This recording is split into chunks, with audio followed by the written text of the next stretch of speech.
ओंकार शवारूढे नीलनीरजलोचने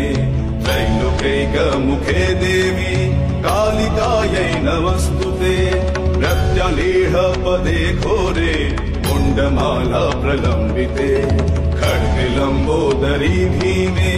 कालिकायै नमस्तुते नवयौवन सम्पन्ने गजकुम्भपवस्तनि माहेश्वरी शिवे शान्ते कालिकायै नमस्तुते लोलजिह्वे हरालोके नेत्रत्रय विभूषिते घोरभास्वत्करे देवी कालिकायै नमस्तुते व्याघ्रचर्माम्बरे धरे खड्गकर्त्रिकरे धरे कपालेन्दीवरे वामे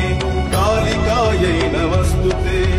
नीलोत्पले जटाभारे सिन्धु